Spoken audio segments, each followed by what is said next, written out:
नमस्ते दोस्तों, मैं हूं आपका टीचर एमी खान सर। और आज हम पढ़ने जा रहे हैं क्लास 12 मैथमेटिक्स का बहुत ही इम्पोर्टेंट और interesting topic relation and function. Relation and function ये चैप्टर नंबर 1 है एनसीईआरटी मैथमेटिक्स क्लास 12 का। तो आज हम इस वीडियो में सिर्फ रिलेशंस के बारे में ही बात करेंगे।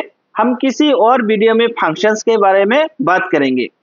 तो आज के वीडियो में हमारा जो ऑब्जेक्ट रहेगा वो ये सब रहेगा, जैसे व्हाट इज रिलेशन, रिलेशन क्या होता है, उसके साथ कई सारे इंपॉर्टेंट टर्म्स है जैसे डोमेन, कोडोमेन, रेंज, इमेज और प्री इमेज। हम ये सब के बारे में भी सीखने के लिए कोशिश करेंगे। और उसके साथ टाइप्स ऑफ रिलेशन जैसे empty relation, universal relation, reflexive relation, symmetric relation, transitive relation और इक्विवेलेंस रिलेशन के बारे में भी सीखने के लिए हम कोशिश करेंगे। तो चलिए शुरू करते हैं। तो पहला सवाल हमारे दिमाग में यही आता है कि व्हाट इज रिलेशन, यानी रिलेशन क्या होता है। देखो, अगर हम रियल लाइफ में बात करें तो रिलेशन से कई सारे बातें हमारे दिमाग में आता है, जैसे मम्मी पापा के बीच में एक रिलेशन होता है, भाई बहनों के बीच में एक रिलेशन होता है, अंकल आंटी के बीच में एक रिलेशन होता है, जैसे स्टूडेंट और टीचर के बीच में एक रिलेशन होता है, फ्रेंड्स के बीच में एक रिलेशन होता है। तो ये सारे रिलेशन है हमारे रियल लाइफ में। लेकिन जो मैथ्स का जो रिलेशन है वो थोड़ा अलग है। वो क्या होता है कि हमारे पास दो सेट दिया होता है, अगर उन दोनों सेट के बीच में कोई कनेक्शन है तो हम कहेंगे कि हाँ, ये सेट ए और बी के बीच में क्या है, रिलेशन है। तो हम रिलेशन को क्या करेंगे, एग्जाम्पल के थ्रू हम समझने के लिए कोशिश करेंगे। ठीक है, तो रिलेशन समझने के लिए हम दो चीज आना जरूरी है, जैसे सेट्स और कार्टेशियन प्रोडक्ट। ठीक है, तो सेट्स और Cartesian product.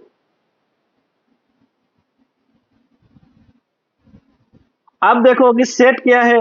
Set means A set is a well defined collection of objects होता है कि एक सेट। और कार्टेशियन प्रोडक्ट, देखो कार्टेशियन प्रोडक्ट में तुम लोगों को एग्जांपल के थ्रू समझने की कोशिश करता हूँ। ठीक है, तो हम मान लेते हैं कि लेट ए इक्वल टू 1 2 3। ठीक है, हम ये मान लेते हैं कि सेट ए के अंदर इन तीन एलिमेंट से 1 2 3 और बी के सेट बी में है 1 4 5। ठीक है, ये है। अगर अभी हम सेट ए और सेट बी के बीच में अगर हम कार्टेशियन प्रोडक्ट निकलने की कोशिश करें तो ऐसा आएगा। देखो, ये मैं तुम लोग को एरो डायग्राम के थ्रू समझाने की कोशिश कर रहा हूँ। ठीक है, ये सेट ए, ये सेट बी। ठीक है, सेट ए के अंदर तीन एलिमेंट्स 1 2 3 और सेट बी के अंदर भी तीन एलिमेंट्स, एक 1 4 और 5। ठीक है, अभी हम क्या कर रहे हैं कि कार्टेशियन प्रोडक्ट निकलने की कोशिश कर रहे हैं ए और बी, सेट ए और सेट बी के बीच में। तो क्या होगा कि 1 1 के साथ रिलेशन करेगा। ठीक है, तो हम ये लिखेंगे कि 1 1। उसके बाद 1 4 के साथ भी रिलेशन करेगा। ठीक है, तो आएगा क्या 1 4। फिर क्या आएगा कि 1 5 के साथ भी रिलेशन करेगा। ठीक है, तो ऐसा आएगा कि 1 5। फिर दो देखो, ये 2 क्या करेगा, 1 के साथ रिलेशन करेगा, तो ये आएगा 2 1। ठीक है, 2 4 के साथ रिलेशन करेगा तो ऐसा आएगा कि 2 4। ठीक है, और 2 5 के साथ भी रिलेशन करेगा तो ऐसा आएगा कि 2 5। ठीक है, फिर 3 क्या करेगा, 1 के साथ रिलेशन करेगा। ठीक है, तो ऐसा आएगा 3 1। फिर 3 4 के साथ भी रिलेशन करेगा तो ऐसा आएगा कि 3 4। फिर 3 क्या करेगा, 5 के साथ भी रिलेशन करेगा तो ऐसा आएगा कि 3 5। तो इन सारे एलिमेंट्स को लेकर हमको क्या मिला, ए बाई बी, यानी ए क्रॉस बी। ए क्रॉस बी अगर हम सेट ए और सेट बी के बीच कार्टेशियन प्रोडक्ट करें तो इन सारे ऑर्डर पेयर आएंगे। ठीक है, अब देखो कि हम मान लेते हैं कि हमने एक दूसरा सेट लिया, ठीक है, उस सेट का हमने नाम दिया आर, ठीक है, और उस सेट का जो ऑर्डर पेयर है वो ऐसा है कि 1,1, ठीक है, फिर 2,4, फिर 3,5। अब देखो कि सेट आर, ठीक है, सेट आर के बीच में हमने इन सारे ऑर्डर पेयर को कंसीडर किया, जैसे 1,1, 2,4 और 3,5। आप देखो कि 1,1, 2,4 और 3,5, देखो इन सारे order pair A by B में मौजूद है। देखो 1,1, 2,4 और 3,5, देखो है ना, इन सारे order pair A by B में भी क्या है, मौजूद है। तो हम कहेंगे कि हाँ, R is a subset of A by B, यानी आर क्या है, ए बाय बी का एक क्या है, सबसेट है। हम ये लिखेंगे कि therefore R is a subset of A cross B, ठीक है, आर क्या है कि ए और बी का जो कार्टेशियन प्रोडक्ट है उसका एक क्या है, उसका एक सबसेट है। आप देखो यही है रिलेशन का डेफिनेशन, यही है रिलेशन का डेफिनेशन। देखो रिलेशन का जो स्टैंडर्ड डेफिनेशन है, ठीक है, जो डेफिनेशन दिए गए हैं वो ऐसा है कि लेट, हम मान लेते हैं कि A and B be two non empty, ठीक है, non empty sets, and there there is a relation, there is a relation from a to b, there is a relation r, there is a relation r from a to b if r is a subset of a by b। देखो मैं यही बात तुम लोग को समझने के लिए समझाने के लिए इन सारे एग्जाम्पल को लिया, ठीक है। तो देखो यही है रिलेशन का डेफिनेशन कि अगर ए और बी दो नॉन एम्प्टी सेट्स है, ठीक है, और उन दोनों के बीच में रिलेशन तभी होगा जब ए और बी का अगर हम कार्टेशियन प्रोडक्ट निकले, अगर उसका सबसेट आर होगा तो हम कहेंगे कि हाँ, R is a relation from A to B. तो यहाँ पे क्या हुआ कि आर, ये जो हमने आर एक क्या लिया था, यहाँ पे सेट्स लिया था, तो हम कहेंगे कि हाँ ये एक रिलेशन है क्योंकि ये आर ए और बी का क्या है, एक सबसेट से, ठीक है। रिलेशन के बाद कई सारे इंपॉर्टेंट टर्म्स है, जैसे डोमेन, कोडोमेन, रेंज, इमेज और प्री इमेज। ये सारे टर्म्स बहुत ही इंपॉर्टेंट है। देखो पहले देखो डोमेन क्या है, देखो उसके लिए हम क्या करते हैं, हम दो सेट्स कंसीडर करते हैं, जैसे सेट्स ए में लेते हैं ए बी सी, ठीक है, सेट ए, और सेट बी में हम लेते हैं कि 1,x, y, z, ठीक है, हमने ये दोनों सेट कंसीडर किया। अब देखो हम ये भी डिफाइन कर लेते हैं कि R is a relation from A to B, और रिलेशन में जो ऑर्डर पेयर है वो ऐसा है कि a, 1, a, x, ठीक है, b, y और c, z। हम ये मान लेते हैं कि हाँ इन दोनों के बीच में एक रिलेशन है r, और उसका जो ऑर्डर पेयर बनेगा वो ऐसा होगा कि हाँ a, 1, a, x, b, y और c, z। आप देखो कि व्हाट इज डोमेन, ठीक है, आप देखो कि डोमेन क्या होता है। डोमेन क्या होता है कि अगर हम रिलेशन आर, ठीक है, कि रिलेशन आर में जितने सारे ऑर्डर पेयर है, ठीक है, जितने सारे ऑर्डर पेयर है, इतना यानी कि जितने सारे एक्स वैल्यू से, पहला वाला एक्स वैल्यू होता है और दूसरे वाला वाई वैल्यूज होता है, जितने सारे एक्स वैल्यू से अगर हम उन सारे एक्स वैल्यूज को लेके एक अगर हम सेट्स बना दे तो उस सेट्स का ही नाम होता है क्या, डोमेन। तो यहाँ पे देखो कि आर जो रिलेशन है इन सारे ऑर्डर पेयर में, देखो पहला एलिमेंट्स क्या है, ए, यहाँ पे देखो ए दो बार है, तो दो बार है तो हम कितने बार लिखेंगे, एक बार ही लिखेंगे, ठीक है। सेट्स में क्या होता है कि एक एलिमेंट्स हम एक बार ही गिनते हैं, ठीक है। तो फिर देखो यहाँ पे एक्स का वैल्यू है बी, ठीक है, यहाँ पे देखो एक्स का वैल्यू क्या है, सी है। तो इन ये सारे देखो कि रिलेशन आर में जितने सारे ऑर्डर पेयर है, देखो इन सारे ऑर्डर पेयर का जो पहले वाला वैल्यू से, यानी जो एक्स वैल्यू से, उन सब को लेकर हम जो सेट्स बनाएंगे उस सेट्स का नाम होगा क्या, डोमेन। तो जो भी रिलेशन का एक्स वैल्यू से उनको हम कहेंगे क्या, डोमेन। तो यहाँ पे मैं लिख देता हूँ समझने के लिए कि हाँ एक्स वैल्यूज, ठीक है। तो डोमेन के बाद देखो क्या आता है कि डोमेन के बाद आता है रेंज। देखो डोमेन के बाद क्या आता है कि रेंज आता है, ठीक है। अब देखो रेंज क्या आता है, रेंज यानी जो ऑर्डर पेयर है उसका जो वाई वैल्यू से, ठीक है, जो भी वाई वैल्यू से उन सारे को लेकर, उन सारे वैल्यूज को लेकर अगर हम एक सेट बनाए तो उसको कहेंगे क्या, उसको कहेंगे रेंज, ठीक है। तो यहाँ पे देखो वाई वैल्यूज क्या है, एक तो है 1, फिर आता है x, ठीक है, फिर आता है y, फिर आता है z, ये सार है।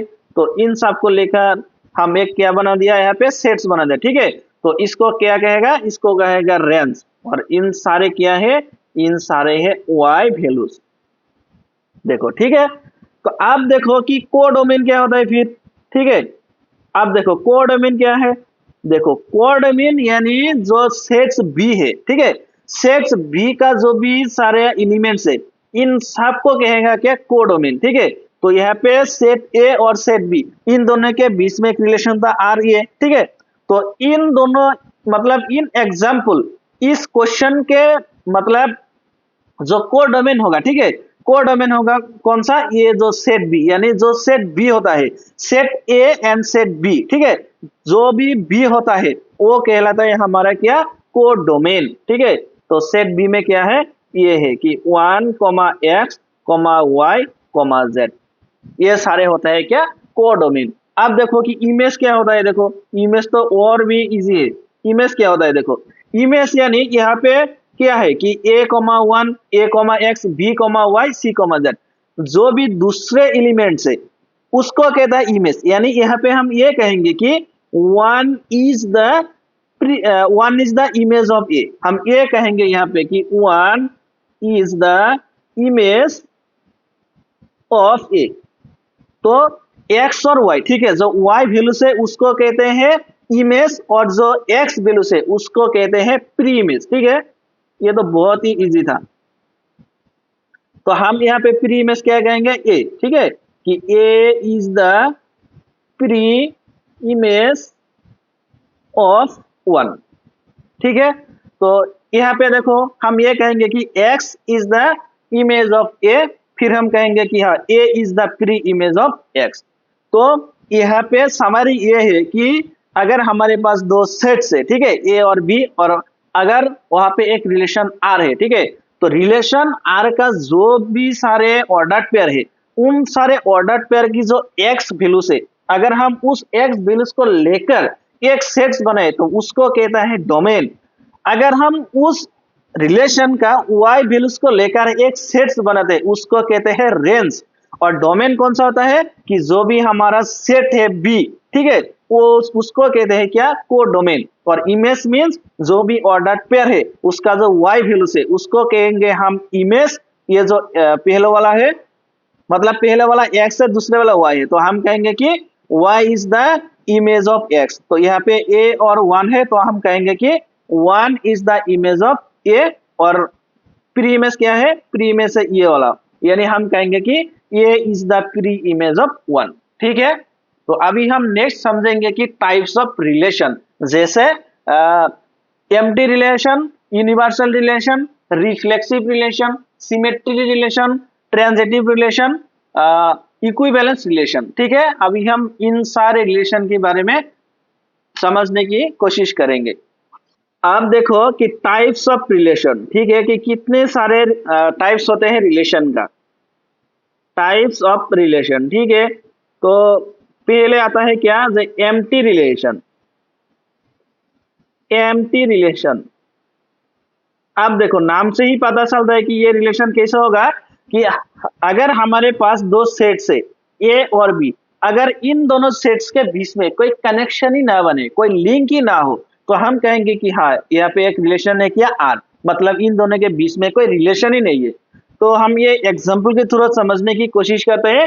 जैसे हम मान लेते हैं कि सेट्स ए के अंदर 3 एलिमेंट्स है, 1, 2 और 3, ठीक है, और सेट बी के अंदर है 4, 5 और 6, ठीक है। हम मान लेते हैं कि सेट्स ए और सेट बी, ठीक है। हम अगर यहाँ पे एक रिलेशन डिफाइन करें आर, ठीक है, और उसके अंदर हम ऑर्डर पेयर ए से ले कि ए कोमा बी सच दैट कि ए अगर ए और बी को जोड़ दे तो उसका जो रिजल्ट है वो 10 होना होगा, ठीक है, for all the values of A belongs to A और बी बिलोंग्स टू बी, ठीक है। देखो यहाँ पे हमने क्या किया, हमने यहाँ पे दो सेट कंसीडर किया, ठीक है, एक ए और एक बी। सेट ए के सेट ए में हमने 3 एलिमेंट्स लिया 1 2 3 और सेट बी में हमने 3 एलिमेंट्स लिया 4 5 6, ठीक है। अब देखो हमने क्या किया, यहाँ पे एक रिलेशन डिफाइन किया ए कोमा बी सच दैट, यहाँ पे कैसा ए और बी आएगा कि अगर हम ए और बी को अगर जोड़ दे अगर इक्वल्स टू 10 होगा, ठीक है, तभी यहाँ पे ए और बी का वैल्यूज आएगा। अगर ए और बी को हम जोड़ दे और उसका वैल्यू 10 नहीं आता है तो यहाँ पे कुछ भी नहीं आएगा। और यहाँ पे देखो ए कहां से आएगा, मतलब ए का जो वैल्यू है वो इन 1 2 3 ये हो सकता है और बी बिलोंग्स टू बी, यानी क्या होगा कि जो बी का जो वैल्यूज है वो ये जो सेट है बी यहाँ से आना होगा, यानी बी का वैल्यूज ये हो सकता है कि 4 हो सकता है, 5 हो सकता है और 6 हो सकता है। अब देखो अगर हम सेट ए और सेट बी इन दोनों का एलिमेंट्स को अगर हम जोड़ दे तो देखो 10 पॉसिबल है क्या, 10 हो सकता है क्या। देखो यहाँ पे मैक्सिमम वैल्यू क्या है 3 है और यहाँ पे है 6। अगर हम इन दोनों को जोड़ दे देखो 3 और 6 मिलकर क्या बनता है 9 बनता है। और इन सारे तो नहीं होगा, मतलब 1 और 4 से 5 होगा, 1 और 5 से 6 होगा, तो मतलब यहाँ पे कोई रिलेशन ही नहीं बनेगा। तो हम क्या लिखेंगे, हम लिखेंगे इक्वल टू 5। तो हम ये कहेंगे कि यहाँ पे जो रिलेशन है ये क्या है, एम्प्टी रिलेशन है। यानी ये जो रिलेशन हमने लिया था A comma B such that A plus B equal to 10 for all the values of A comma A belongs to A और बी बिलोंग्स टू बी, ये क्या है, एम्प्टी रिलेशन है, ठीक है। अभी देखो 2 नंबर में यूनिवर्सल रिलेशन। अभी देखो कि यूनिवर्सल रिलेशन क्या होता है, ये हम एग्जांपल के थ्रू ही समझेंगे, ठीक है। तो हम मान लेते हैं यहाँ पे कि हमारे पास एक सेट है ए, ठीक है, और उन सेट ए में 2 एलिमेंट्स है 1 और 2, ठीक है, 1 और 2। हम मान लेते हैं ये एक हमारा क्या है सेट है। अगर हम ए क्रॉस ए करें, देखो अगर हम ए और ए का क्या निकाले, कार्टेशियन प्रोडक्ट निकाले कि 1 2 क्रॉस 1 2, ठीक है, तो इक्वल टू क्या निकल के आएगा, यह पाएगा कि 1 1, ये आएगा कि 1 1, फिर आएगा 1 2, ठीक है, 1 2 आएगा, फिर आएगा 2 1, ठीक है, 2 1, फिर आएगा 2 2। अब देखो कि ए क्रॉस ए की आया हमारे पास, ये आया 1 1 1 2 2 1 और 2 2। अब देखो अगर हम अभी एक रिलेशन डिफाइन करें और अगर उसके अंदर भी ये सारे एलिमेंट्स आए कि हाँ 1 1 1 2 2 1 और 2 2, देखो यहाँ पे देखो जो रिलेशन आर और कार्टेशियन प्रोडक्ट ए बाई ए, ये देखो इन दोनों क्या हुआ, इन दोनों इक्वल है, यानी R equal to A cross है। अगर ऐसा होता है कि रिलेशन और जो सेट्स है, अगर सेट्स के बीच में अगर हम कार्टेशियन प्रोडक्ट करें उसका जो रिजल्ट आता है और जो रिलेशन हमें दिया गया है, अगर वो रिलेशन का जो रिजल्ट आता है अगर वो दोनों क्या होता है इक्वल्स होता है, तो हम कहेंगे कि ये एक यूनिवर्सल रिलेशन है। यहाँ पे देखो आर और ए क्रॉस से क्या है, इन दोनों इक्वल्स है, तो हम ये कहेंगे कि हाँ ये जो रिलेशन हमें दिया गया है ये क्या है, ये एक यूनिवर्सल रिलेशन है, ठीक है। अभी हम देखते हैं नंबर 3 में हम देखते हैं रिफ्लेक्सिव रिलेशन। ये बहुत ही इंपॉर्टेंट एक रिलेशन होता है, रिफ्लेक्सिव रिलेशन। अब देखो रिफ्लेक्सिव रिलेशन क्या होता है, बहुत ही इजी होता है ये सब, देखो घबराने की कोई जरूरत नहीं। देखो कि अगर हम सेट ए मान ले, ठीक है, सेट ए मान ले और रिलेशन आर, ठीक है, रिलेशन आर हम ये मान लेते हैं कि सेट ए के अंदर 3 एलिमेंट्स है, ठीक है, ए बी और सी, ठीक है। अगर ये जो रिलेशन आर है, ठीक है, इसके अंदर अगर ये सारे एलिमेंट्स आ जाए कि ये सारे ऑर्डर पेयर आ जाए कि ये खुद मतलब खुद के साथ अगर रिलेट करे, ठीक है, ए बिलोंग्स टू आर, फिर बी खुद से रिलेट करे कि B comma B belongs to R, और सी क्या करे कि खुद से ही रिलेट हो जाए कि C belongs to R for all values of A comma B comma C belongs to A. ठीक है, तो हम कहेंगे यहाँ पे कि R is reflexive, R is reflexive. ठीक है, मतलब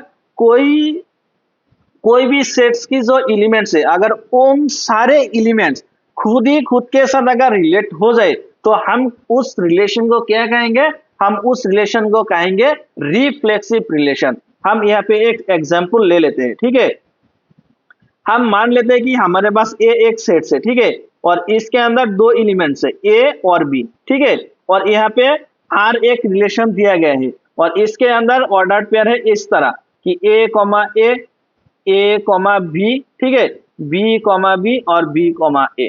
ठीक है, हम ये मान लेते हैं कि हमारे पास आर एक रिलेशन है। अब देखो यहाँ पे कि ए देखो ए से ही रिलेट कर रहे हैं। देखो ए कॉमा ए, यानी ए से ही रिलेट हो रहा है और बी से ही रिलेट हो रहा है। ये देखो,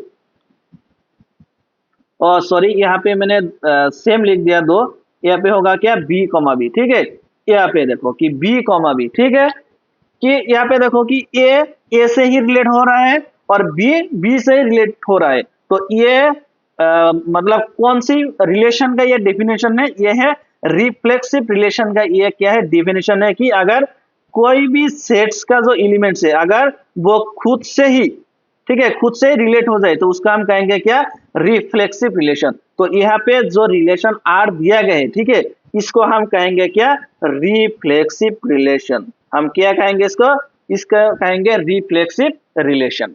तो रिफ्लेक्सिव रिलेशन के बाद आता है क्या, उसके बाद आता है सिमेट्री रिलेशन। देखो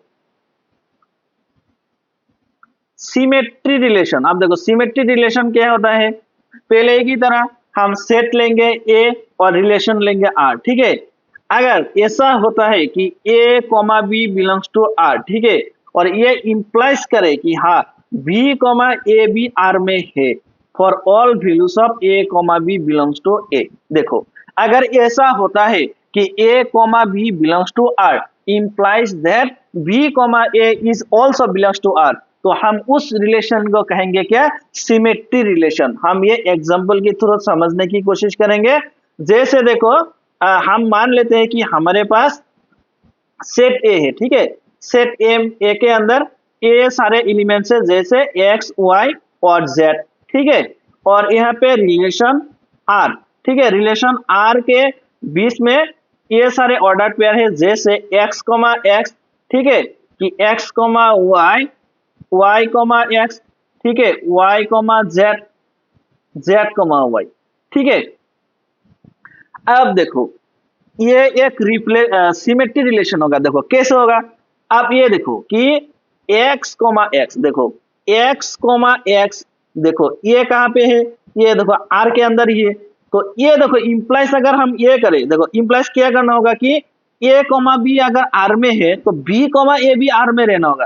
ठीक है, तो यहाँ पे इसको अगर हम ए मान ले, इसको अगर हम बी मान ले, देखो तो ये इंप्लाइज क्या करेगा कि एक्स कॉमा एक्स भी, देखो इसका उल्टा क्या होगा, यही बनेगा एक्स कॉमा एक्स। तो देखो ये भी तो आर के ही अंदर ही है। ठीक है, फिर देखो कि एक्स कॉमा वाई, ठीक है, X comma Y belongs to R. देखो यहाँ पे एक्स है ए वैल्यू और वाई है बी का वैल्यू। ठीक है, देखो इंप्लाइज क्या होना होगा, बी कॉमा ए, यानी Y comma X is also belongs to R. अब देखो ये देखो वाई कॉमा एक्स भी है। ठीक है, एक्स कॉमा वाई इसका उल्टा भी है।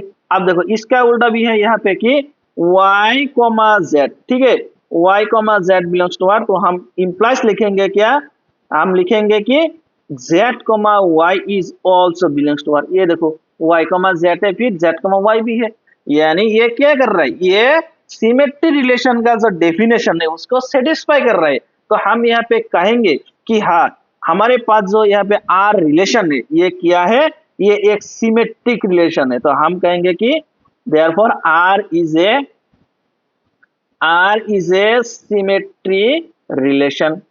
R क्या है, R एक सिमेट्री रिलेशन है। ठीक है, अब देखो सिमेट्री रिलेशन के बाद आता है क्या, ट्रांजिटिव रिलेशन। देखो ट्रांजिटिव रिलेशन, अब देखो ट्रांजिटिव रिलेशन क्या होता है, देखो हम मान लेते हैं कि सेट ए और रिलेशन आर, ठीक है।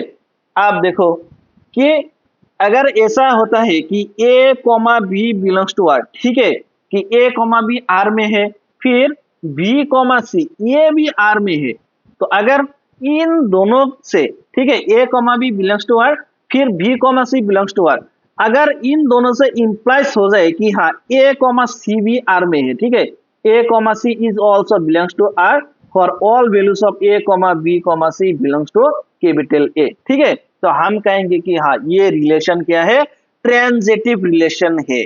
अगर कोई भी सेट, ठीक है, अगर ऐसा होता है कि A comma B belongs to R comma B comma C belongs to R, implies that अगर इन दोनों से ये इंप्लाइज करे कि हाँ A comma C is also belongs to R for all values of A comma B comma C belongs to capital A, तो हम कहेंगे कि हाँ ये रिलेशन क्या है, ये एक ट्रांजिटिव रिलेशन है। आप देखो कि हम ट्रांजिटिव रिलेशन को एक एग्जांपल के थ्रू समझने की कोशिश करेंगे, ठीक है। हम ये मान लेते हैं कि set A equal to 3 element से 1 2 3, ठीक है, और हमने एक रिलेशन आर लिया और उसका जो डेफिनेशन है वो ऐसा है कि 1 2 2 3, फिर आता है क्या 1 3, ठीक है। अभी हम चेक करेंगे क्या यहाँ पे जो हमारे पास जो रिलेशन आर दिया गया है क्या ये एक ट्रांजिटिव रिलेशन है। देखो ट्रांजिटिव रिलेशन होने के लिए ये जो कंडीशन है यानी A comma B belongs to R comma B comma C belongs to R, इनमें से क्या इंप्लाइज होना होगा कि A comma C is also belongs to R for all the values of A comma B comma C belongs to A, ठीक है। अभी हम क्या करेंगे, ये रिलेशन चेक करेंगे कि क्या ये एक ट्रांजिटिव रिलेशन है। देखो अभी देखो 1 2 बिलोंग्स टू आर, ठीक है, 1 2 तो आर के अंदर है, ठीक है, तो ये पहला वाला ए का वैल्यू और ये क्या है बी का वैल्यू, फिर आता है क्या बी कॉमा सी यानी यहाँ पे 2 आएगा, ये देखो 2 आया, फिर क्या आता है कि 2 3 यानी B comma C is also belongs to R, इनमें से क्या इंप्लाइज होता है देखो कि A comma B comma C, फिर आता है क्या ए कॉमा सी यानी बी और बी क्या होता है कैंसिल होता है, यहाँ पे देखो 1 2 फिर आता है 2 3, यहाँ पे क्या होगा 2 और 2 कैंसिल होगा, फिर आएगा क्या 1 और 3, ये देखो 1 3 बिलोंग्स टू आर, ये देखो 1 3 भी क्या है आर में है, यानी ये जो रिलेशन यहाँ पे दिया गया है, ठीक है, ये रिलेशन ट्रांजिटिव रिलेशन का जो भी डेफिनेशन है उसको क्या करता है सेटिस्फाई करता है। तो हम यहाँ पे क्या कहेंगे कि हाँ यहाँ पे हमको जो भी रिलेशन दिया गया है ये कैसा रिलेशन है, ये एक ट्रांजिटिव रिलेशन है, यह क्या है ये एक ट्रांजिटिव रिलेशन है, ठीक है। So R is a transitive relation, ठीक है। अब देखो लास्ट एक रिलेशन है उसको कहते हैं क्या इक्विवेलेंस रिलेशन। अब देखो equivalence relation means equivalence relation, देखो इक्विवेलेंस रिलेशन बहुत इजी होता है। अगर रिलेशन आर, ठीक है, अगर रिलेशन आर इज रिफ्लेक्सिव, ठीक है, रिफ्लेक्सिव फिर सिमेट्री फिर ट्रांजिटिव,